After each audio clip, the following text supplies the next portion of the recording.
नमस्कार साथियों, higher education के तीसरे लेक्चर में आप सभी का एक बार फिर से स्वागत है। तो चलिए सबसे पहले हम लोग सिलेबस को निकालते हैं और सिलेबस के 10वें हिस्से में चले, जहाँ पे है हायर एजुकेशन सिस्टम। जिनके पास सिलेबस नहीं है वह UGCnetonline.in से जा कर के नया वाला सिलेबस जो अपडेट किया गया था 2019 में उसको डाउनलोड कर सकते हैं। और यदि आपसे वह भी नहीं हो पा रहा है तब आप मुझे इंडिविजुअली टेक्स्ट कर सकते हैं। जो व्हाट्सएप पे जुड़े हुए वो व्हाट्सएप पे टेक्स्ट करेंगे और टेलीग्राम पे अभी कोई भी टेक्स्ट मत कीजिएगा, क्योंकि जिस नंबर से टेलीग्राम बना हुआ था वो नंबर अभी तक नहीं निकल पाया है फ़ोन चोरी होने के पश्चात। इसलिए आप हमें मेल कर दीजिएगा। मेल आपको चैनल के अबाउट वाले सेक्शन में मिल जाएगा, या फिर आप कमेंट सेक्शन में बता सकते हो, मैं आपको सिलेबस का PDF का लिंक प्रोवाइड करा दूंगा। तो आप जब सिलेबस में आओगे तो सबसे पहले पॉइंट में है institutions of higher learning and education in ancient India. तो इससे पहले हम लोग 2 लेक्चर किए थे इस चैप्टर पे, यानी इस टॉपिक पे, इस यूनिट पे, जिसमें हम लोग बात किए थे एजुकेशन के बारे में कि एजुकेशन क्या होता है और समाज को सुदृढ़ करने में या फिर उसके अंदर साइंटिफिक टेम्परामेंट का डेवलपमेंट के लिए एजुकेशन किस तरीके से सहायक है। तो एजुकेशन को पढ़ करके कैसे हम लोग समाज को संगठित कर सकते हैं, कैसे शिक्षित कर सकते हैं, एजुकेशन का और क्या क्या महत्व होता है उसके बारे में हम लोग पढ़े थे। एक काम हम लोग जो नहीं किए थे, आप लोग भी याद भूल गए। मैंने पहले ही लेक्चर में कहा था कि एजुकेशन को लेकर के बहुत सारे महापुरुषों ने अपने अपने कोटेशन दिए हैं। जैसे मेरे सामने एक तस्वीर लगी हुई है नेल्सन मंडेला की मेरे कमरे में, और वो है education is the most powerful weapon which you can use to change the world. यानी शिक्षा एक वैसा हथियार है जिसका इस्तेमाल आप लोग दुनिया को बदलने के लिए कर सकते हैं। ठीक, तो यदि आपसे इस तरीके का कोटेशन वाला पूछ दिया जाए, मान लो इन्वर्टेड कॉमा में वो लोग डाल दिए और आपसे पूछे कि आप बताओ यह कथन जो है वह किसका है, तो इसमें आप क्या कर सकते हैं? दुनिया के कोई भी शिक्षक आपकी मदद नहीं करेगा। कोटेशन आपको याद रहना चाहिए, इसमें कॉन्सेप्ट की ज़रूरत नहीं है। तो कम से कम 5 या 10 महापुरुष का, जैसे रविंद्रनाथ टैगोर को लेकर उनके एजुकेशन को लेकर के बहुत सारे अच्छे अप्रोचेस थे, आप उनको पढ़ लीजिएगा। गांधी के कोटेशन को पढ़ लीजिएगा, अंबेडकर को पढ़ लीजिएगा। अंबेडकर का एक बहुत फेमस कोटेशन था, शिक्षा शेरनी का दूध है, जो पिएगा वह दहाड़ेगा। उसके अलावा अंबेडकर का एक और कोटेशन है जो हमारे सामने लगा हुआ है, I measure the progress of a community by the degree of progress which women have achieved। यानी मैं किसी भी समाज का विकास का पैमाना उससे मापता हूँ जैसे कि समाज में मैं देखता हूँ कि उस समाज में महिलाएं कितनी शिक्षित हैं, महिलाएं कितनी डेवलप्ड हैं, उसके बेस पे मैं तय करता हूँ कि समाज कितना शिक्षित होगा। तो एजुकेशन से रिलेटेड ही, तो इसी तरीके से टैगोर का कुछ रहा है, गांधी का कुछ रहा है, उसके अलावा विवेकानंद का रहा है, बहुत सारे लोगों का रहा है। तो कुछ का आप पढ़ लीजिएगा ताकि आपसे पूछा जाए तो आप ऐसा नहीं कि मुंह लटका करके घर आ जाएं। ठीक, ध्यान रखिएगा, हम लोग का टारगेट क्या है? JRF करना है। ठीक, तो चलिए फिर आज हम लोग पहले पॉइंट के बारे में बात करेंगे, institutions of higher learning and education in ancient India. देखिए टॉपिक में इन्होंने स्पष्ट कर दिया है। पहला चीज हमें पढ़ना है उस समय का जो इंस्टीट्यूशंस रहा है, कब का? एंसेंट इंडिया का। सिलेबस से एक भी मतलब इंच हम लोग आगे नहीं पढ़ेंगे। सिलेबस से आगे पढ़ना ही बेवकूफ़ी है, समय की बर्बादी नहीं करनी है। स्मार्ट तरीके से पढ़िए, क्योंकि लेबर वर्क करिएगा तो आप सक्सेसफुल नहीं हो पाइएगा। लेबर वर्क करते करते लड़का बहुत होता है तो नेट भी निकाल लेता है, लेकिन JRF करना है, स्मार्ट वर्क कीजिए और JRF ही कीजिए, नहीं तो नेट करके PhD करना ना बहुत मुश्किल होता है। जब JRF कर लोगे, पैसे वैसे आते रहेंगे ना, तो दिमाग बहुत काम करता है और बहुत सारा पढ़ना होगा तो पैसा वैसा आएगा ना, तो आप मेंटली फ्री रहोगे। इसीलिए कोशिश करना है कि JRF, नेट वेट नहीं। एंसेंट इंडिया में इंस्टीट्यूशंस के बारे में हमें पढ़ना है और उसके बाद है इसमें लर्निंग प्रोसेस के बारे में, हायर लर्निंग। हायर लर्निंग तो बेसिकली इस चैप्टर का नाम ही है हायर एजुकेशन सिस्टम। यानी एजुकेशन सिस्टम जब हम लोग पढ़ेंगे, अध्ययन करेंगे, तो उसमें हायर वाला, जैसे पिछले लेक्चर में हम लोग बात किए थे टर्शियरी, यानी 3 लेवल बताए थे, 3 लेयर बताया था मैंने, प्राइमरी लेयर, सेकेंडरी लेयर और टर्शियरी लेयर। तो टर्शियरी लेयर में ही हायर एजुकेशन था। तो इस चैप्टर पूरा का पूरा डेडिकेटेड ही हायर एजुकेशन को लेकर। तो चाहे वो एंसेंट इंडिया की बात हो, चाहे वो मेडिएवल इंडिया की बात हो, चाहे वो मॉडर्न इंडिया की बात हो। हालांकि मेडिएवल इंडिया को इन्होंने शामिल नहीं किया है। अब देखो दूसरे यूनिट में इन्होंने क्लियरली कहा है, evolution of higher learning and research in post independence India. तो पोस्ट इंडिपेंडेंस इंडिया कहने का अर्थ क्या है इनका, 1947 के बाद भारत में रिसर्च के बढ़ोतरी के लिए या अनुसंधान के फील्ड में बढ़ोतरी के लिए, विकास के लिए कौन कौन से इंस्टीट्यूट बनाए गए, कौन कौन से अप्रोचेज अपनाए गए, उसके बारे में बात करना है। जैसा कि आपको पता होगा कि 1948 या 49 में मेरे ख्याल से इसी समय राधा कृष्णन कमीशन आया था, जिसके अनुशंसा के आधार पर यूजीसी का गठन किया गया था। तो यूजीसी के बारे में हम लोग एक लेक्चर करेंगे जो बहुत विस्तार से करेंगे, उससे एक ना एक सवाल हमेशा पूछा जाता है, तो ध्यान रखिएगा। अभी फिलहाल हम लोग पढ़ेंगे एंशिएंट इंडिया में इंस्टीट्यूशंस के बारे में, हायर लर्निंग के बारे में, और इस समय का जो टीचिंग सिस्टम रहा है उसके बारे में हम लोग पढ़ेंगे, टीचिंग सिस्टम के बारे में। तो फिर स्टार्ट करें, कर देते हैं, चलिए। तो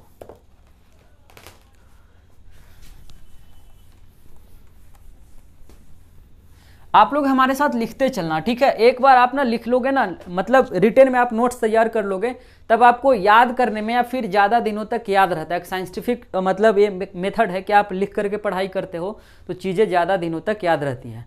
मेरे ख्याल से बोर्ड कुछ ज़्यादा चमक रहा है क्या, दिख रहा है ना? हाँ ठीक है, चलो। तो अब हम लोग बात कर लेते हैं। सबसे पहले यदि एंशिएंट इंडिया की बात करें तो देखो, यह चूंकि कॉमन पेपर है तो कॉमन पेपर में इतिहास वाले भी हैं, ज्योग्राफी वाले भी हैं, भूगोल वही ज्योग्राफी हुआ ना, इकोनॉमिक्स वाले भी हैं, सोशियोलॉजी वाले, सभी सब्जेक्ट को पढ़ना है यूजीसी नेट पेपर 1। तो उन लोगों को बेसिक मतलब हिस्ट्री वाला, मान लो कि सोशियोलॉजी का स्टूडेंट है तो इतिहास का ये चीज़ है, तो इतिहास में बहुत ज़्यादा डेप्थ में हमें नहीं जाना है, लेकिन थोड़ा सा ध्यान रखिए कि जब हम लोग एंशिएंट इंडिया की बात करेंगे तो हम लोग कहाँ से कहाँ बात करेंगे, 2500 ईसा पूर्व से, यानी 2500 बीसी से, या फिर कहीं कहीं पे 2750। अभी हम लोग हड़प्पा सभ्यता को ही लेकर के चल रहे हैं। अभी हड़प्पा सभ्यता से पीछे का भी एक सिविलाइजेशन खोज लिया गया है, एक प्लेस मिला है, लेकिन अभी उसके बारे में जानना नहीं है, ध्यान रखिएगा। तो 2500 बीसी से लेकर के कहाँ तक बताओ, गुप्त काल के पतन तक, यानी हम लोग 450 तक रख सकते हैं, ठीक है, 450 एडी तक। यहाँ के बीच का जो भी चीज़ें होंगी वो सभी के सभी हम लोग एंशिएंट इंडिया में उसे काउंट करेंगे, ध्यान रखिएगा। तो एक लंबा पीरियड है, आप ध्यान से कर सकते हो। मेरे ख्याल से कितना, 2500 और इधर 450, यानी कि 2900 3000 साल के आसपास की चीज़ें हैं। इसके बारे में हम लोग बात स्टार्ट करते हैं। चलिए, यहाँ तक समझ में आ गई बात? चलो, तो अब आप देखोगे कि जब एंशिएंट इंडिया में जब स्टार्ट हो रहा है तो हड़प्पा सभ्यता का जो क्या एजुकेशन सिस्टम रहा है उसके बारे में हमें कोई जानकारी नहीं है, लेकिन वहाँ की नगरीय सिविलाइजेशन या तमाम तरह की चीज़ें हैं उसके बारे में हमें पता है कि उस समय ड्रेनेज सिस्टम कैसा था, उस समय जो अर्बनाइजेशन का दौर था उसमें कौन कौन सी चीज़ें थी, शहरीकरण था, बहुत तरह के डॉक यार्ड मिले हैं, जो लोथल में बंदरगाह मिला, कई जगहों पे और मिला है, अलग अलग कल्चर थे, अलग अलग वहाँ पे मृदभांड कला का विकास हुआ था, लेकिन एजुकेशन को लेकर के हमें कुछ खास पता नहीं चला है। तो मूल तौर पे जो हमें पता चलता है वो कहीं ना कहीं वैदिक काल से पता चलता है, ठीक है। और वैदिक काल का जो फेज है आप लिख लीजिएगा, 1500 से लेकर के 600 बीसी के फेज का है। और इस समय जो सिस्टम का इस्टेब्लिशमेंट होगा वो सिस्टम पूरे के पूरे एंशिएंट इंडिया में चलेगा, एजुकेशन को लेकर के, ठीक। यानी शिक्षा व्यवस्था को हासिल करने के लिए, शिक्षा को ग्रहण करने के लिए जो अप्रोच वैदिक काल में अपनाए जाएंगे वो कहीं ना कहीं पूरे एंशिएंट इंडिया में चलेगा, ठीक है। चलो, तो कौन से अप्रोच अपनाए गए थे वैदिक काल में? वैदिक काल में जो अप्रोच अपनाया गया था उसको गुरुकुल सिस्टम कहते हैं। क्या कहते हैं? गुरुकुल सिस्टम। हिंदी वाले भी यही लिखेंगे, गुरुकुल सिस्टम, ये गुरुकुल पद्धति, जो कुछ भी आप लिखना चाहते हो लिख लो, सिस्टम को तो पद्धति ही कहते हैं मेरे ख्याल से। तो थोड़ा सा समझते हैं ना कि गुरुकुल पद्धति क्या था। देखो, हम लोग जो कुछ भी पढ़ेंगे ना उसको पूरा कॉन्सेप्ट के साथ पढ़ेंगे, ऐसा नहीं कि 2 लाइन लिखवा दिए कि आप इसको रट जाओ। कॉन्सेप्ट के साथ पढ़ो कि ऐसा क्यों हुआ, कैसे हुआ, इसका क्या फायदा था, क्या लॉस था, कौन कौन से बच्चे जा रहे थे, कौन कौन से नहीं जा रहे थे, उन सब के बारे में जानेंगे। सवाल एक ही 2 आएंगे, लेकिन उससे कोई मतलब नहीं। आप पढ़ोगे तो आप दूसरे को पढ़ा सको। हमेशा कहता हूँ कि देखो, आप पढ़ो ऐसा ना कि आप दूसरे को पढ़ा सको, नहीं तो पढ़ने का कोई मतलब नहीं है, फिर आप पढ़ाई छोड़ दीजिए, छोड़ ही दीजिए। चलिए देखते हैं गुरुकुल सिस्टम क्या था। यही पद्धति से आपसे सवाल पूछे जा सकते हैं। तो पहले यह जान लो गुरुकुल सिस्टम क्या था। आपको पता है गुरु और प्लस कुल, ठीक, 2 शब्दों से मिलकर के बना है। गुरु, जहाँ गुरु का मतलब क्या, टीचर, ठीक, और ये मतलब कुल, कुल का मतलब क्या, जहाँ पे गुरुजी निवास करते थे, ठीक, तो ये गुरुकुल कहलाता था। ठीक। अब जहां पे गुरुजी निवास करते थे वहीं पे बच्चों को जाना होता शिक्षा हासिल करने के लिए। कब? प्राचीन भारत की बात है, उस समय जाना होता था।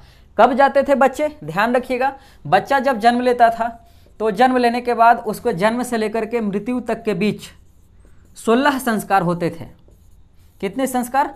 16 संस्कार। जैसे अभी कितने प्रकार के श्रृंगार वगैरह होते हैं वो आप बताइएगा कमेंट सेक्शन में। तो 16 प्रकार के संस्कार से गुजरना पड़ता था। इसी में से एक संस्कार था जिसका नाम था उपनयन संस्कार। क्या? उपनयन संस्कार। उपनयन संस्कार के पश्चात ही कोई भी बच्चा गुरुकुल में जाता था शिक्षा हासिल करने के लिए।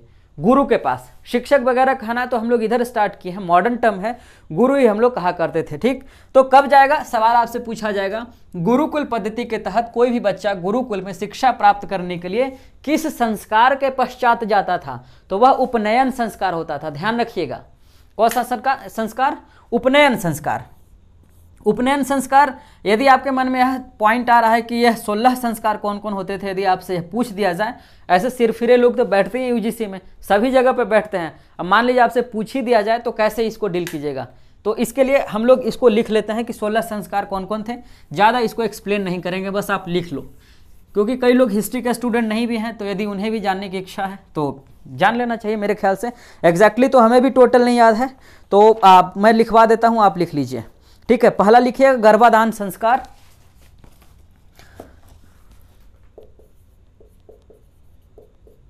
गर्भाधान संस्कार, जब पत्नी गर्भ धारण करती थी उस समय का संस्कार है। उसके बाद लिखिएगा पुंसवन संस्कार। तीसरे नंबर पे लिखिएगा सीमांतोनयन। सीमांतोनयन संस्कार दिख रहा है ना? ठीक है। चौथे नंबर पे लिखिएगा जात कर्म संस्कार। मेरी हैंडराइटिंग थोड़ी खराब है तो आप थोड़ा सा मैनेज कर लेना। ठीक है। पांचवा है नामकरण संस्कार, जब बच्चे का नामकरण होता था, आपका भी हुआ होगा कभी। निष्क्रमण, अगला लिखिएगा निष्क्रमण। अब सब कौन कौन संस्कार होते थे, कब होते थे, इसके बारे में हम लोग अभी नहीं जानेंगे। जब कभी आपको जानने की इच्छा होगी तो आप बताइएगा, इसके ऊपर हम लोग एक लेक्चर ही कर लेंगे। इसमें क्या दिक्कत है, पढ़ना पढ़ाना ही तो काम है अपना। तो निष्क्रमण है। उसके बाद आगे लिखिएगा 7वें नंबर पे अन्नप्राशन। हल्का हल्का थोड़ा सा चावल वावल खाने लगता था ना। और 8वां लिखिएगा चूड़ाकरण, वो जो चोटी वगैरह होता है ना बचपन में रखने वाला सिस्टम, वो वाला। उसके बाद कर्ण वेद, ये कान का छेदैया। और 10वें नंबर पे लिखिएगा विद्यारंभ, यहां से पढ़ने के काबिल हो गया है, मतलब विद्या का आरंभ करेगा। अगला लिखिएगा उपनयन। 12वां नंबर लिखिएगा वेदारंभ, वेद पढ़ने की शुरुआत करना। ठीक, आगे लिखिएगा केशांत।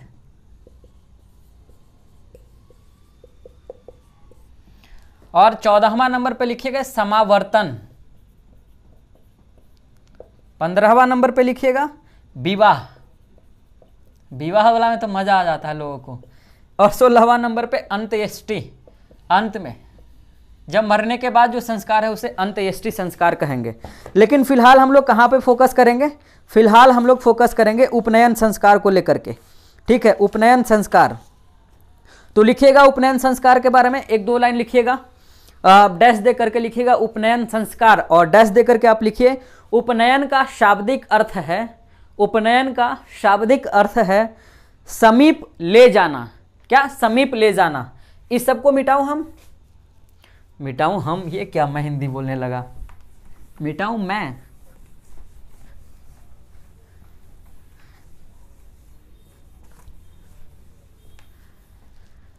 उपनयन संस्कार लिखिए और उपनयन को हल्का सा समझ लीजिए, ताकि कोई पूछ दे ना तो समझ में आना चाहिए। उपनयन का शाब्दिक अर्थ होता है समीप ले जाना, समीप ले जाना। और एक चीज गौर किए होंगे कि उपनयन के पहले जो संस्कार हो रहा था वो विद्यारंभ संस्कार था, यानी कि बच्चा अब इतना बड़ा हो गया है कि अब विद्या यानी ज्ञान लेने की शुरुआत कर सकता है, उसका आरंभ कर सकता है। और उपनयन के ठीक बाद था क्या? वेदारंभ। यानी वेद जोर आरंभ, आरंभ का मतलब शुरुआत करना, यानी वेद पढ़ने की शुरुआत कर सकता है यहां से। ठीक, तो वेद को सबसे पवित्र और सबसे इंपॉर्टेंट एजुकेशन माना जा रहा है। तो ऑब्वियस सी बात है, यहां से विद्या आरंभ करेगा, उसके बाद उपनयन संस्कार होगा। उपनयन का बेसिक अर्थ क्या है? समीप ले जाना। तो किसके समीप ले जाना? ऑब्वियसली गुरु के समीप ले जाना। और गुरु कहां पे रह रहे हैं? तो अपने कुल में रह रहे हैं, गुरुकुल, गुरु का निवास। ठीक, तो यही जो पद्धति हुआ ना, इसी को गुरुकुल सिस्टम कहा गया, और कुछ खास नहीं था। जब भी मैं भी 12th करके आया था तो पटना में मैं गया था, एक गुरुकुल करके संस्था था, वहां पे गए थे IIT का तैयारी करने के लिए। ठीक, तो वो ऐसे गुरुकुल नाम तो था, लेकिन गुरुकुल जैसा कोई चीज था नहीं। ठीक है, बहुत कुटैया होता था। तो गुरुकुल सिस्टम समझ में आ गया, गुरु के समीप जा करके। अब देखो, उपनयन का बेसिक अर्थ था समीप ले जाना, उपनयन से ही बना उपनिषद। उपनिषद का बेसिक अर्थ होता है गुरु के समीप बैठकर ज्ञान प्राप्त करना। समझ में आ गई बात? इसी तरीके से जैसे अंग्रेजी में एक वर्ड समझते हैं और उससे कई सारे शब्द हम लोग अपने आप मीनिंग को समझ लेते हैं, सेम बात है। उपनयन का मतलब समीप ले जाना, तो उपनिषद का मतलब गुरु के समीप बैठकर ज्ञान प्राप्त करना। तो उपनयन का मतलब समीप ले जाना, किसके समीप? गुरु के समीप। तो गुरु के समीप किसी बच्चे को ले जा रहे हैं, कब ले जा रहे हैं? उपनयन संस्कार करने के बाद। उपनयन संस्कार क्या होता है, उसको 1-2 लाइन और लिखिएगा। इसमें क्या होता था, लिखिएगा कि उपनयन संस्कार में ब्रह्मचर्य ग्रहण करने के लिए सिखाया जाता था। उसके अलावा और लिखिएगा, उपनयन की जो आयु है उसके बारे में भी बात की गई है। यदि आपसे आयु से रिलेटेड पूछ दिया जाए कि बच्चे का जो उपनयन संस्कार किया जाता था उसकी उम्र क्या रही है, तो उम्र लिखिएगा ब्राह्मण, क्षत्रिय और वैश्य। ध्यान रखिए, एक चीज ध्यान रखिएगा कि इस दौर में जो एजुकेशन है, उस समय चूंकि सोसाइटी हमारा 4 हिस्सों में बटा हुआ है। जैसा कि आप एंशिएंट इंडिया का किताब पढ़ेंगे तो 4 हिस्सों में बटा हुआ है। ठीक, लेकिन 4 से ज्यादा हिस्से थे, 5 हिस्से थे। कौन कौन? एक तो ब्राह्मण थे, ठीक, ब्राह्मण थे, क्षत्रिय थे, वैश्य थे और शूद्र थे, और एक थे अछूत। ठीक, तो अछूतों को शिक्षा प्राप्त का अधिकार नहीं था, शूद्रों को भी शिक्षा प्राप्त का अधिकार नहीं था। इस दौर में केवल शूद्र हैं, शूद्रों का ही एक वर्ण आगे चल करके गुप्त काल में अछूत बन जाएगा। ध्यान रखिएगा। अब यहाँ पे 3 वर्ण बचे, ठीक, और इन्हीं तीनों को शिक्षा प्राप्त करने का अधिकार था। यही तीनों उपनयन संस्कार करवा सकते थे। समझ में आ रही बात? तो यह तीनों के लिए अलग अलग उम्र का निर्धारण किया गया है। क्या क्या उम्र रहा है उसको लिखिएगा। ब्राह्मणों के लिए 8, 11 और 12। ब्राह्मण का कोई बच्चा है, ठीक है, ब्राह्मण वर्ण की बात कर रहे हैं हम लोग। आप लोग पार्टिकुलर किसी भी कास्ट वगैरह से उससे यहाँ पे लेकर के पढ़ाई मत करना, नहीं तो पढ़ नहीं पाओगे जिंदगी में, आगे भी नहीं बढ़ पाओगे। तो 8 साल, देखो ब्राह्मण के जो बच्चे हो रहे थे उनको 8 साल में उपनयन संस्कार कर सकते थे। जो क्षत्रिय थे वो 11 साल के मतलब हो जाने पे अपने बच्चे का उपनयन संस्कार करवा के भेज सकते थे। और जब जो वैश्य थे, जो वर्णों के वर्ण क्रम में तीसरे नंबर पे थे, उनका 12 साल का उम्र था। ठीक, अब पता नहीं किस बेस पे ऐसा किया गया था, मुझे तो डिस्क्रिमिनेटरी लगता है, लेकिन क्या लॉजिक रहा होगा अब तो इसमें लॉजिक वगैरह नहीं बताया गया है। क्योंकि यदि शिक्षा की बात की गई थी तो फिर तो सभी लोगों को शिक्षा मिलना ही चाहिए था। और हास्यास्पद बात यह है कि महिलाओं को शूद्र की कैटेगरी में रखा गया था, यानी इनको तो शिक्षा प्राप्त का अधिकार ही नहीं था। और आप जो कुछ लोगों को जानते हो, जैसे अपाला को जानते हो, अघोषा को जानते हो, विदुषी को जानते हो, ये 2-3 महिलाएं जो मिलती हैं जिनका नाम आप लेते हो कि वैदिक काल में ये महिलाएं भी शिक्षित थी, वो सभी के सभी अपर वर्ण की थी। ठीक है, जो अपर कास्ट अभी कह सकते हैं हम लोग, कास्ट नहीं कहो, सही नहीं होगा, यानी उच्च वर्ण के जो लोग थे उस दौर के, जो कुलीन वर्ग के लोग थे, उन्हीं की गिनी चुनी महिलाएं, उनमें भी से गिनी चुनी महिलाएं 1-2 महिलाएं। सोचो इतना लंबा वैदिक फेज रहा है, 1500 BC से लेकर 600 BC, कितना 8-9 साल, 900 साल का इतिहास है। 900 साल में आपके पास 9 महिलाएं भी नहीं है, गिनने को 2-3-4 महिलाएं मिलती हैं और उनको आप विद्वान के तौर पे काउंट करते हो। समझ में आ रही बात? तो महिलाओं को भी शूद्र के कैटेगरी में रखा गया था। इन तीनों को उपनयन संस्कार करने का अधिकार प्राप्त था। और अब ये ऑब्वियस सी बात है, जो उपनयन करेगा वही तो गुरु के समीप जाएगा, जो उपनयन नहीं करेगा वो गुरु के पास जा ही नहीं सकता है, यानी कि गुरुकुल सिस्टम का वो हिस्सा नहीं बन सकता है। यही वजह है कि आगे चल करके जब आप एकलव्य के बारे में पढ़ेंगे तो एकलव्य को द्रोणाचार्य ने सिखाने से मना कर दिया था। ठीक है, तो इन्होंने क्या किया, एकलव्य ने द्रोणाचार्य का क्या क्या मूर्ति बना लिया घर में और उसी को देख करके सीख रहा था। उपनयन संस्कार होगा तभी तो जाएगा गुरु के पास। समझ में आ रही बात। और उपनयन संस्कार क्यों नहीं हो सकता है? क्योंकि आपका सोसाइटी, आपका टेक्स्ट वो कहता है कि शूद्र का जो बच्चा है या अछूत के जो बच्चे हैं उनका उपनयन संस्कार नहीं हो सकता है। यहां तक क्लियर है? समझ में आ रही बात। उपनयन संस्कार में और लिखिएगा, उपनयन का उद्देश्य क्या होता था, ये लिख लीजिएगा। उपनयन संस्कार का उद्देश्य मूल तौर पे एजुकेशनल उद्देश्य था, एजुकेशनल मोटिव था, शैक्षणिक उद्देश्य था। इसको लिखिएगा। इसी में आगे लिखिएगा कि याज्ञवल्क्य का कहना है कि उपनयन संस्कार का मूल जो उद्देश्य था वह वेद का अध्ययन करना था। यानी वेद का अध्ययन वही व्यक्ति कर सकता है जो उपनयन संस्कार किए हुए रहेगा, क्योंकि वेद को आरंभ करने के लिए उपनयन संस्कार का होना जरूरी है। और यदि यह व्यक्ति उपनयन संस्कार नहीं करेगा तो वह वेद का आरंभ नहीं कर सकता, वेद नहीं पढ़ सकता है। इसीलिए आगे चल करके आप सुने होंगे कि शंबुक करके एक व्यक्ति था जो शूद्र, उसने यदि सुन लिया था श्लोक, वेद का श्लोक, तो राम ने शीशा पिघलाकर कान में डलवा दिया था। आप सुने या नहीं सुने? सुने ही होंगे। तो देखो क्यों? क्योंकि उपनयन संस्कार नहीं है, तो वेद सुनने का, वेद पढ़ने का अधिकार ही नहीं है। समझ में आ रही बात? क्लियर है? ठीक है। तो याज्ञवल्क्य क्या कहे कि जो उपनयन संस्कार है उसका मूल उद्देश्य है, क्या है? शिक्षा, वेद का अध्ययन करना। यहां तक क्लियर है? चलो अब इसमें उपनयन संस्कार में ही और ही बात है। उपनयन संस्कार पे कम से कम 40-50 मिनट लेक्चर चल सकता है। मैं क्या करूं, मैं तो बहुत शॉर्ट में कर करके इसको बता रहा हूं। आगे लिखिएगा, संस्कार की जो विधि थी, लिखिएगा बालक का किसी भी बच्चे का उपनयन संस्कार, किसी भी बच्चे का उपनयन संस्कार एक शुभ समय में होता था, एक शुभ समय में होता था। ठीक, जैसे उदाहरण के तौर पे इन्होंने क्लियरली लिखा, उदाहरण के तौर पे नहीं, यह फैक्ट है कि ब्राह्मण के बच्चे का संस्कार बसंत में, बसंत यानी फरवरी, जनवरी फरवरी का मौसम, बड़ा मतलब रोमांटिक टाइप का मौसम होता, उस समय उपनयन संस्कार होता था ब्राह्मण लोगों के बच्चों का।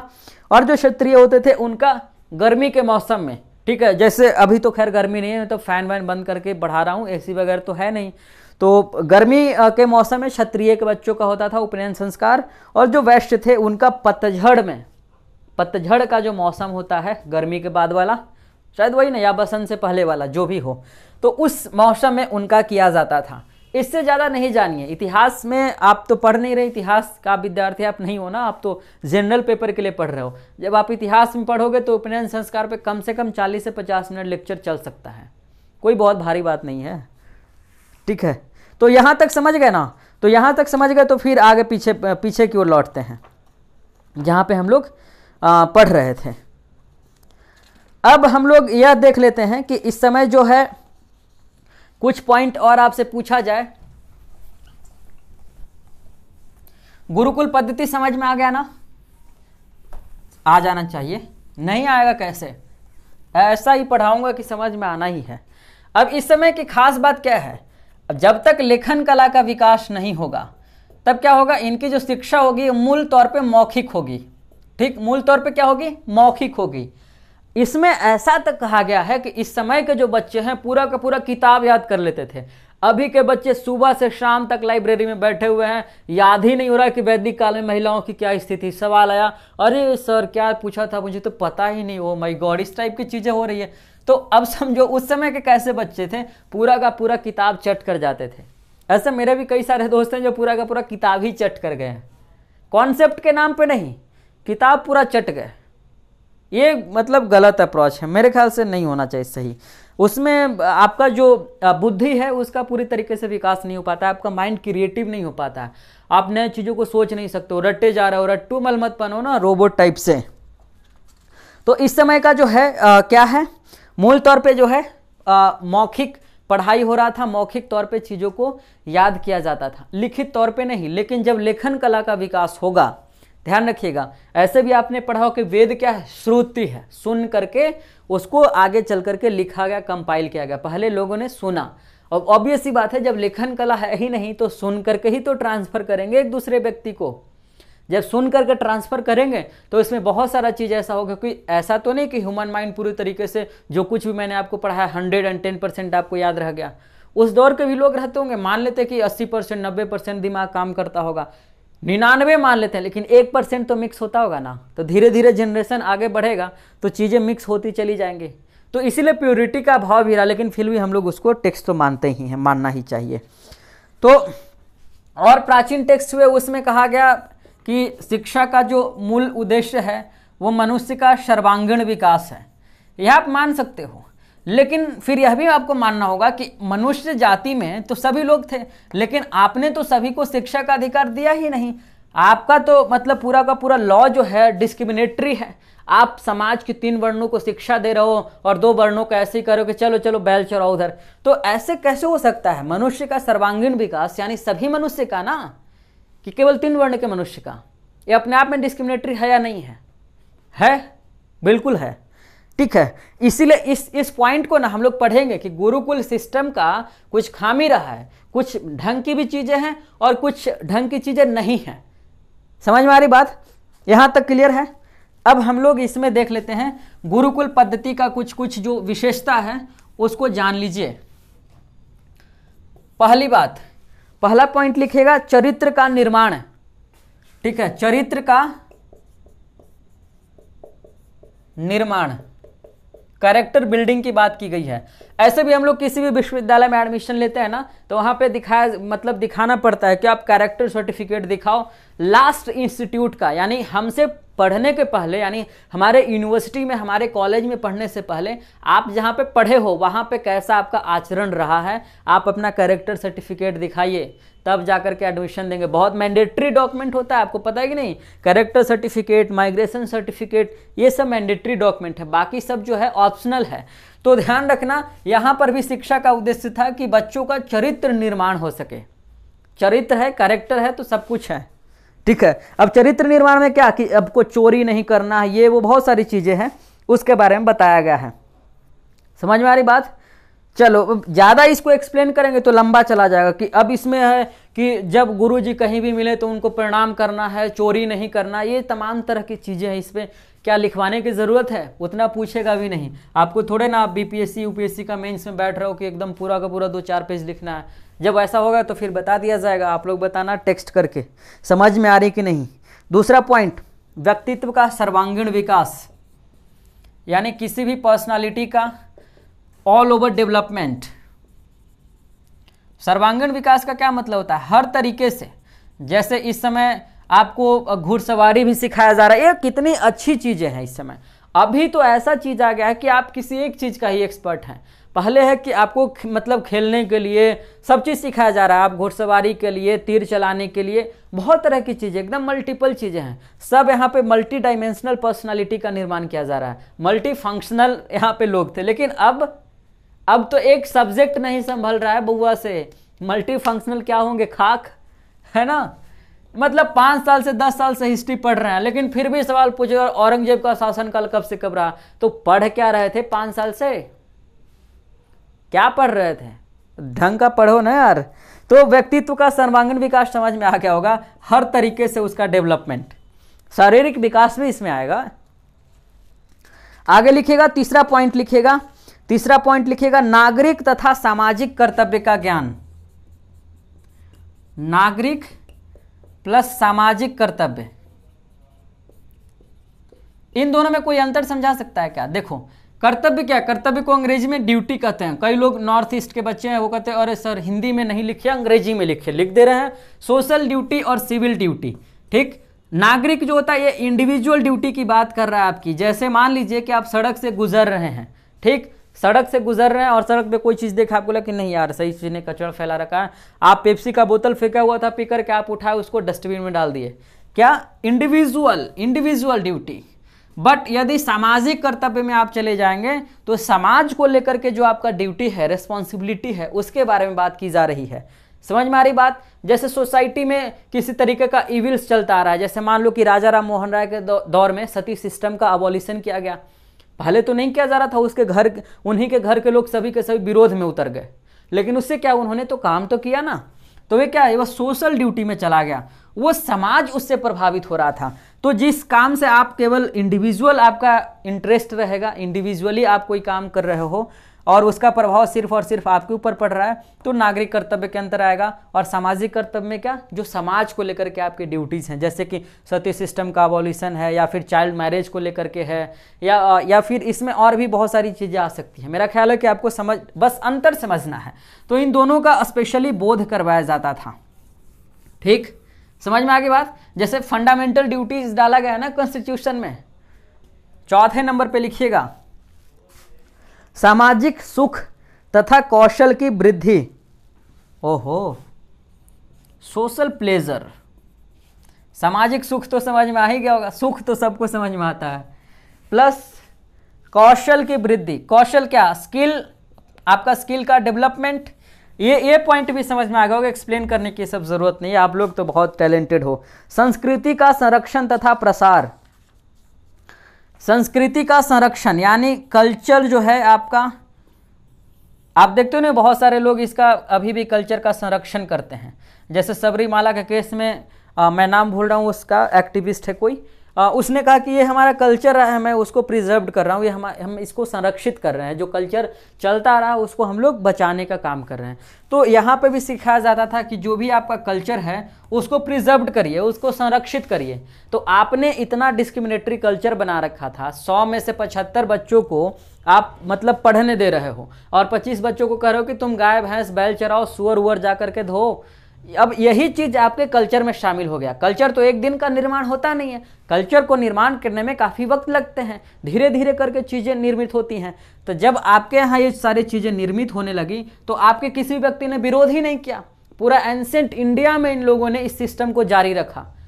आप देखो 518 एडी में भानुगुप्त का एक अभिलेख मिलता है, एरन अभिलेख, यहां से अभिलेखीय साक्ष्य मिलता है पहली बार सती सिस्टम का। इसका मतलब है कि यहां भी सती सिस्टम है, आगे भी बढ़ते चले जाओ वहां तक है। सती सिस्टम तो जब तक समाप्त नहीं करवाया अंग्रेजों ने तब तक है। तो आप क्या कर रहे थे, कल्चर को ही प्रिजर्व कर रहे थे। बहुत बार ऐसा होता है कि आपके कल्चर में, आपके सोसाइटी में कल्चर के नाम पे इतनी बकवास की चीजें चलती आ रही हैं हजारों सालों से, आप उसको खत्म नहीं करना चाहते हो क्योंकि आपके पूर्वज लेते आ रहे हैं। हर चीज का साइंटिफिक टेम्परामेंट नहीं है, लेकिन कल्चर में बहुत सारी ऐसी भी चीजें हैं जिसका साइंटिफिक टेम्परामेंट है, तो उसको बचाओ ना। लेकिन आपके कल्चर में बहुत सारा ऐसा सिस्टम शामिल है जो डिस्क्रिमिनेटरी है, जो मानव को अलग करता है। हम लोग पिछले लेक्चर में पढ़े थे ना, यूनेस्को ने कहा था मतलब ह्यूमन बनने के लिए, एक दूसरे के साथ रहने के लिए, लर्निंग का चौथा पिलर क्या बताया था उसने, कि साथ रहना है, लिव टुगेदर। लेकिन ये यदि इस तरीके की बातें होंगी, आप 100 में से मान लो आपके क्लास में 100 बच्चे हैं और 75 बच्चे को पढ़ा रहे हो, 25 को कह रहे हो कि जाओ जाओ पानी वानी लाओ, बाथरूम वगैरह साफ करो, तो कैसे ये लोग साथ में रह पाएंगे? क्या नहीं रह पाएंगे।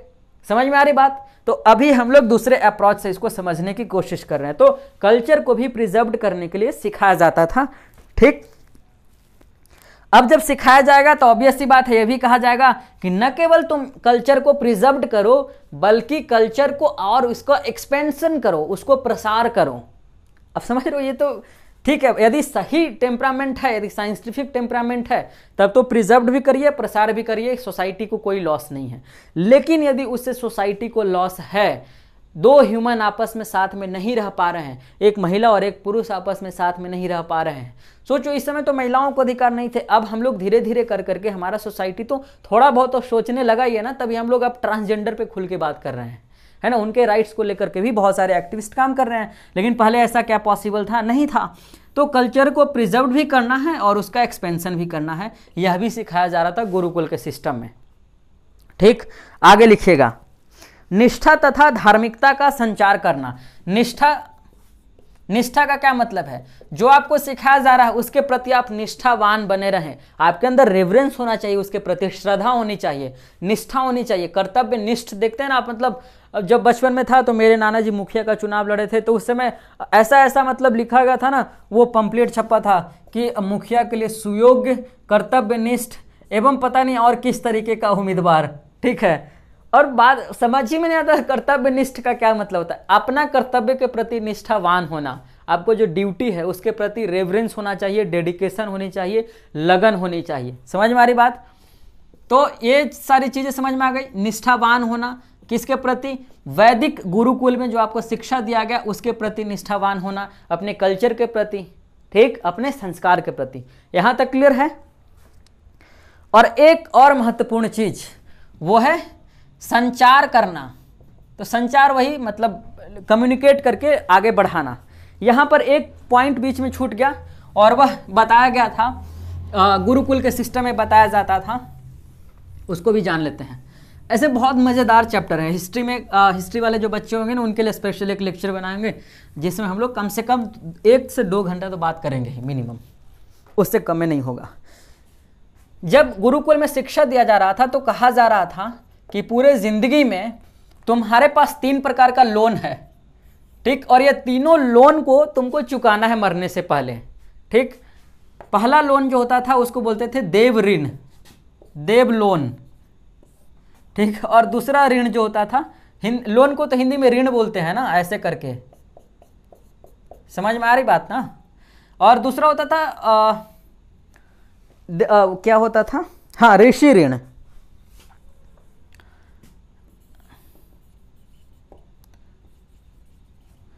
और तीसरा लिखिएगा वो होता था फादर लोन, पितृ ऋण हिंदी में कहते हैं, ठीक है। चलो तीनों को कैसे हम लोग चुकाते थे उसको देखते हैं। अब जब गुरुकुल में पढ़ने के लिए बच्चा जाता था ना तो उसको सिखाया जाता था कि देखो पहला जो तुम्हारे ऊपर लोन है, क्योंकि देवी देवता ने तुम्हें पैदा करके यहाँ भेजा है, तुम्हारे माता पिता माध्यम हैं, वो तो तुम तो गॉड के संतान हो, तो उनके प्रति तुम्हारा एक लोन है बेटा, उसको तुमको चुकाना है। कैसे चुकाना है? चुकाने का तरीका क्या है? आप यज्ञ करिए, ठीक है, धार्मिक अनुष्ठान करिए। इसके करने से क्या होगा कि ऊपर से मतलब भगवान जी खुश हो जाएंगे और आपका कर्ज चुक जाएगा, फिर आप कर्जदार नहीं रहेंगे।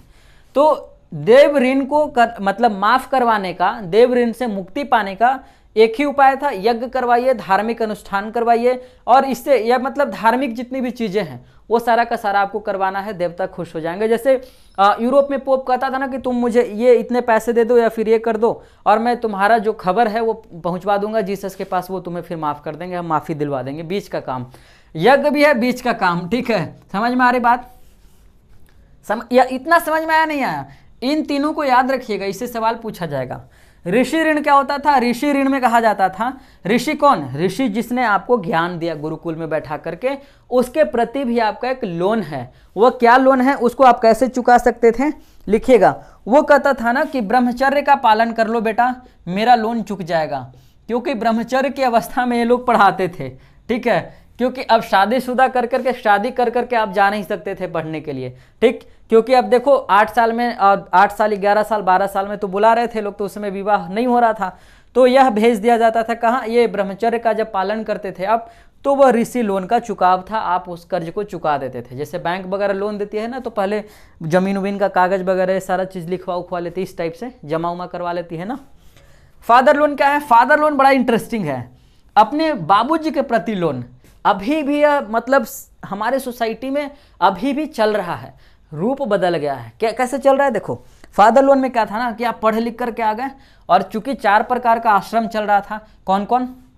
एक तो ब्रह्मचर्य था, और दूसरा गृहस्थ था, और तीसरा वानप्रस्थ था, और चौथा संन्यास आश्रम था। तो ब्रह्मचर्य के बाद गृहस्थ आता था, ठीक। गृहस्थ आश्रम में आपकी शादी कर दी जाती थी, शादी कर दिया गया। अब शादी करने के बाद ऑब्वियस सी बात है कि सास के गोद में तो बच्चा तो आना चाहिए ना, वो तो सपना होता है। पहले सपना है बेटा जल्दी से शादी कर लो, शादी नहीं किए तो हम मर जाएंगे, हमारे पास 2-3 साल उम्र है, जल्दी से ब्याह कर लो। बेटा या बेटी का मम्मी तो ऐसे ही तंग करती है, आपके साथ भी हो रहा होगा, ठीक है।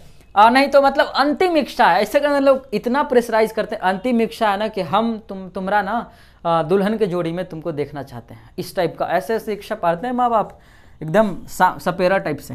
तो फादर लोन में क्या था? फादर लोन में क्या था? अब देखो, गृहस्थ आश्रम में आपकी शादी हो गई, तो शादी के बाद देखो, शादी ना करो तभी माँ बाप को दिक्कत, शादी कर लो तब नया दिक्कत। नया दिक्कत क्या? बच्चा चाहिए, जल्दी से गोद में बच्चा चाहिए। बुढ़ारी हो गया ना, कुछ तो चाहिए झुनझुना खिलाने के लिए। क्या करेंगे बैठ करके?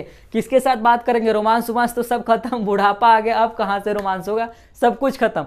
बच्चा तो चाहिए, कोई फ्रेंड चाहिए बात करने के लिए। और बचपन में तो मतलब बचपन में जैसे बच्चा चिड़चिड़ा होता है, बुढ़ापा में जाकर के वैसे ही चिड़चिड़ा होने लगता है। इवन के चिड़चिड़ा का जो परसेंटेज है चिड़चिड़ापन का, वो बढ़ जाता है बुढ़ापा में। तो कोई तो फ्रेंड चाहिए, और बच्चा वाला जो फ्रेंड होता है तो बढ़िया होता है, कोई बोलता, बच्चा तो बोलता है नहीं, तो बढ़िया इन लोग को मजा आता है। तो इन लोग का कि देखो, शादी से पहले ही बाप मतलब बेटी को तंग किए और बेटा को भी तंग किए।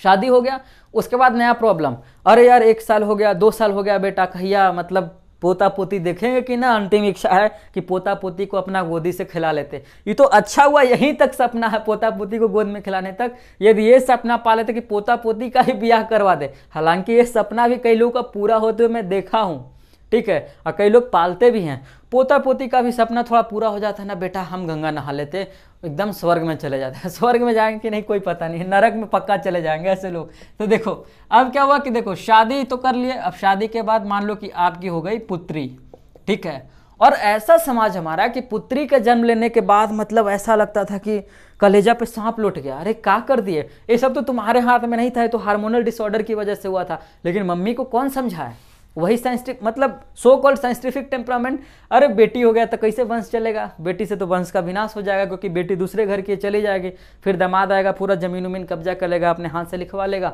फिर तो उसके यहाँ मेरा तो वंश खत्म। यही कॉन्सेप्ट था।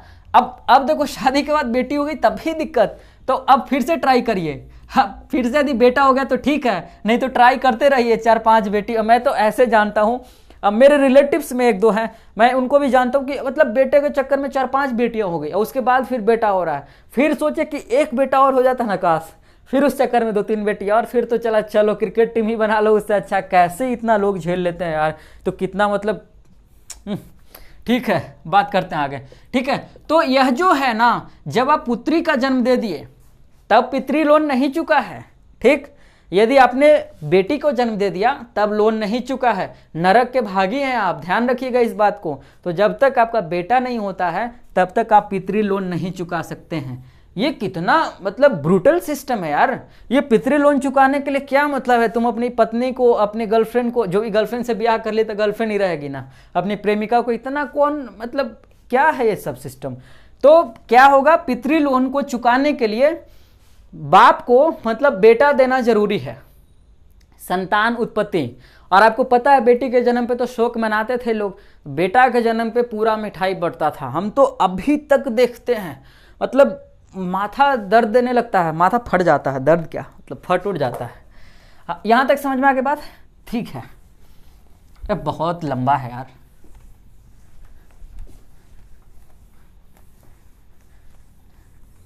कितना भी शॉर्ट करना चाहो दे, कम से कम मतलब 30 मिनट से तो नीचे कुछ टॉपिक हो ही नहीं पाता है यार। मतलब मैं कितना शॉर्ट करूं, अभी तो शॉर्ट किया भी नहीं, तो बहुत अभी इसमें बचा हुआ है। कोई दिक्कत नहीं ना, आप लोग पेशेंस रखो। इसमें लिखिएगा, इस समय का सबसे अच्छा चीज़ एक बहुत काबिल तारीफ है कि इस समय का जो एजुकेशन सिस्टम है उसमें कोई व्यक्ति एक टॉपिक का एक्सपर्टाइज नहीं है, उसको हर चीज़ का नॉलेज है। और लगभग कहा जाता है कि 18 प्रकार के शिल्प का इन्हें नॉलेज था इस समय का स्टूडेंट को। जैसे पढ़ाया जाता था, ये लोग गाना भी गाते थे, गायन का, ठीक है, गायन का, वादन का, आप लिखते चलना, गायन का, वादन का, चित्रकला का, पेंटिंग वेंटिंग भी कर लेते थे। हालांकि कोई मोनालिसा हुआ नहीं इस समय में, लेकिन सिखाया जाता था। चित्रकला का, गणित वगैरह भी उन्हें आता था, ठीक है। उसके बाद लिखिए डांस वांस भी थोड़ा बहुत कर लेते थे। कैसा डांस करते थे, ऋतिक रोशन टाइप से तो नहीं करते होंगे, लेकिन कर लेते थे। गणना, काउंट करना इनको आता था, आर्यभट्ट को याद होगा गणना से, ठीक है। यंत्र, इस समय इन लोगों के पास यंत्र वगैरह का भी नॉलेज था, मूर्ति कला का भी, ठीक है। ये सारा चीज़ लिख लीजिए आप, बहुत काम देगा लाइफ में। एग्रीकल्चर का नॉलेज था, एग्रीकल्चर तो होगा ही भाई, नहीं तो खाएगा पिएगा कैसे, सब मर जाएगा। पशुपालन का होगा, ये ऑब्वियस सी बात है, एग्रीकल्चर आने से पहले हमारा इकोनॉमी जो था पशुपालन पर ही आधारित था, ठीक। आगे बात करते हैं हम लोग, कॉमर्स का भी नॉलेज था, व्यापार वगैरह लोग ऐसे कर रहे थे, रोम के साथ कहाँ कहाँ लोग व्यापार किया। उसके बाद लिखिएगा चिकित्सा का, सुश्रुत वगैरह जो थे ना, चिकित्सा का। उसके बाद लिखिएगा लॉ का भी, मनुस्मृति वगैरह वही है, लॉ पर ही है बुक। उसके बाद एडमिनिस्ट्रेटिव ट्रेनिंग भी दिया जाता था, लिख लीजिएगा, मैं बोल रहा हूँ। धनुर्विद्या मैंने आगे बताया, धनुष वनुष चलाना सीख जाते थे लोग, ठीक है। मिलिट्री एजुकेशन तो दिया ही जाता था। आगे लिखिएगा इसी में। उसके बाद जादूगरी, वाह जादूगरी। और एक और लिखिएगा सर्प विद्या, सांप उप काट लिया ना तो कैसे इसको दूर करना है मंत्र पढ़ करके। और उसके बाद है अगला लिखिएगा छिपे हुए धन, ये तो बड़ा इंटरेस्टिंग है, छिपे हुए धन को पता लगाने का मेथड, ठीक है। ये चीज़ देखो कितना इंटरेस्टिंग है। क्या क्या है? 18 इस समय के बच्चों को 18 प्रकार के शिल्प का नॉलेज होता था। गायन, वादन, चित्रकला, गणित, नाचते भी थे, काउंट भी करना जानते थे, मशीन उशीन भी चलाते थे, मूर्ति उर्ति भी बना लेते थे, खेती बाड़ी तो करते थे, जानवर भी चरा लेते थे, व्यापार कर लेते थे, थोड़ा मेडिकल वेडिकल भी कर लेते थे। डाइक्लोफेनेक सोडियम वगैरह तो आया नहीं था, लेकिन फिर भी जैसे अभी पैर वैर कट जाता था कोलगेट पेस्ट वगैरह लगाते, उस तरीके का मतलब इस समय भी व्यवस्था था। ऐसा नहीं पेस्ट वगैरह तो नहीं था, लेकिन इस समय भी चिकित्सीय पद्धति थी। उसका देखिए लॉ कानून का भी नॉलेज था, मनुस्मृति वगैरह उसी में से है। एडमिनिस्ट्रेटिव ट्रेनिंग दिया जाता था, प्रशासनिक प्रशिक्षण दिया जाता था, कैसे राज्य को चलाना है। जैसे चाणक्य वगैरह को देखो, चंद्रगुप्त को कैसे बताया कि राजा को इतना बजे सोना चाहिए, इतना बजे उठना चाहिए, अपने प्रशासन का कैसे ख्याल रखना चाहिए, अपने लोगों का कैसे ख्याल रखो, लोगों के बारे में सोचो, कैसे राज्य को कैसे चलाओ, कहाँ कहाँ पे किला बनाओ, किसको किसको कहाँ पे रखो, तोरण द्वार कहाँ पे बनाओ, तोप कहाँ पे फिट करो, सारा कुछ धनुर्विद्या सिखाया जाता, धनुष वनुष चलाने के लिए। ठीक है, उसके बाद यहाँ पे मैंने क्या लिखा था, मिलिट्री एजुकेशन, कैसे सेना का संचालन करना है। उसके बाद जादूगरी, देखते नहीं उस समय के जितने लोग हैं मल्टी टैलेंटेड है। हेरोडोटस को ही देख लो उठा करके उस दौर का, कन्फ्यूशियस को देख लो, हिस्ट्री भी आता है, ज्योग्राफी भी आता है, भूगोल वही ज्योग्राफी भूगोल कैसे एक ही साथ आ जाता है यार, इकोनॉमिक्स भी आता है, फिलोसफी भी आता है। अरस्तु के देखो फिलोसफर भी है, हिस्टोरियन भी है, मतलब मल्टी टैलेंटेड लोग हैं, शुरुआती दौर के लोग हैं। जादूगरी भी आता था। ठीक, जादूगरी मतलब जादूगर वगैरह से किसी को भी, कई हम लोग तो किताब पढ़ते थे, शायद कामरू कामाख्या का एक बचपन में किताब वगैरह पढ़ते थे, उसमें पता चला कोई आदमी गया व्यापारी और उसको वहाँ के किसी ने कोई जो मंत्र वगैरह जानता था उसने उसको बकरी बना लिया, बकरी बना करके 1 महीना अपने घर पे रखा, फिर घास वास खिलाया, 1 महीने के बाद उसका काम वाम हो गया तो उसको फिर आदमी बना दिया। काश ऐसा सिस्टम आज भी होता ना, मजा आ जाता। ठीक है, अब मैं तो कई लोग को बकरी बनाता। उसके बाद सर्प विद्या, मतलब सांप वाप काट लिया ना तो आप तुरंत से एकदम डॉक्टरों के पास नहीं जाना। हम लोग, मैं तो मेरे घर में सुई वगैरह लगता था तो सांप वाप किसी को काट लिया तो अभी घर में कोई लेकर आते हैं तो उनको जाइक्लोजेन या क्या तो एक इंजेक्शन है, जाइक्लोसेन करके उसको लगाया जाता था। कहाँ पे, जैसे मान लो यहाँ पे सांप काटा है तो इसको चारों तरफ लगाना है मांस में, ताकि ये वाला जो एरिया है ना वो सुन्न हो जाए। गांव में बोलते सुन्न एकदम सा हो गया, कुछ पते नहीं चल रहा है। ठीक, सर्प विद्या में या फिर बिच्छा वगैरह भी काटता है ना, बिच्छा वगैरह बिच्छू काट लिया तब भी वो इंजेक्शन दिया जाता है, जाइलोकेन करके, ऐसा ही है, जाइलोकेन याद आ गया हमें। और छिपे हुए धन को पता लगाने की विद्या, लास्ट वाला कितना इंटरेस्टिंग है। जैसे अभी कितना मेहनत करना पड़ा, रामदेव को इतना लड़ाई लड़ना पड़ा, भाजपा को इतना लड़ाई लड़ना पड़ा, अरविंद ने भी उसके लिए लड़ाई लड़ा। अरविंद मतलब अरविंद केजरीवाल, उसी की बात कर रहे हैं। ठीक है, तो छिपे हुए धन को पता लगाना कि जैसे भारत के लोगों का धन जो है छिपा हुआ है कहाँ में, स्विस बैंक में। काश उस समय के एकाध लोग जिंदा होते तो इतना मेहनत करने की जरूरत नहीं पड़ती। इतना क्या रामलीला मैदान में वो सलवार पहन के भागना पड़ा रामदेव के, ये सब क्यों नौटंकी नहीं खड़ा होता। वो 70-80 साल का बुजुर्ग पता नहीं अभी कहाँ निकल गए, इतने सारा मूवमेंट चल रहे कि लोग घर में घुसे हुए हैं। वो क्या नाम था, हजारे करके, वही अन हजारे, खाना पीना वाला अन हजारे, वही छिपे हुए धन को पता लगाने का विद्या जो था इस समय था। अभी ये लोग छिपे हुए धन को पता लगाने के लिए पता नहीं कौन कौन काम किए। यदि उस समय के व्यक्ति होता तो बता देता कहाँ पे भारत का धन छिपा हुआ है, कहाँ स्विस बैंक में छिपा हुआ है, स्विस बैंक के किसी अकाउंट में छिपा हुआ, किसी बैंक में छिपा हुआ, आसानी से निकल जाता ना। इतना मेहनत, भारत का इतना संसाधन बर्बाद हुआ, हमारे जैसे युवा उस पर अभी तक बात कर रहे हैं, हम भी अपना एनर्जी वेस्ट कर रहे हैं पंखा वंखा बंद करके, क्या है।